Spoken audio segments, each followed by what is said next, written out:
Blessed day ka, low carbs! At dahil po ilang days po tayo nagkainan at bagong taon na ka, low carbs, tuloy-tuloy pa rin tayo sa paglo-low carb po o sa ating healthy lifestyle. So dagdag ko po dito ay ang ating healthy drinks na pwede rin sa mga diabetic po. Yan. So narito po ang aking binabad po na drinks na 4 na oras lamang po. Share ko po sa inyo kung paano ko po ginawa. Basta po pwede natin itong inumin ng walang sweetener or pwede rin naman na hindi makapag-spike ng sugar natin ang pure stevia po ng grindahan. So narito po, panoorin po natin po. Una po, kailangan natin ng ilang dahon po ng mint.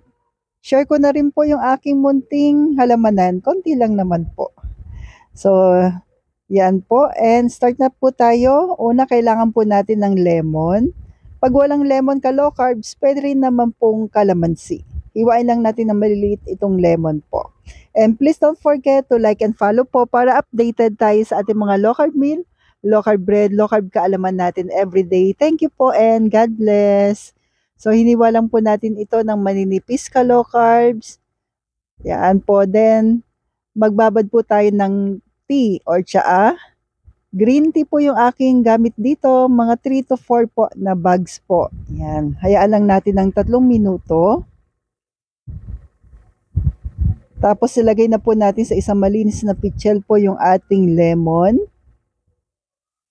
Yung ating pipino po na inalisan natin ng buto. At yung ating mint. Pag walang mint, optional lamang po yan, mas okay lang talaga. Pero kung wala, okay lang po. So add na tayo ng water. 2 tablespoon po ng chia seeds yung nilagay natin dito ka low carbs. Haluin lang po maigi. At saka po i-add na natin yung ating tsaa or tea. Yan. Then ibabad lang po natin to ng mga 4 hours or suggestion ko po ay magdamag. So dagdag kaalaman ka low carbs. Stay healthy po.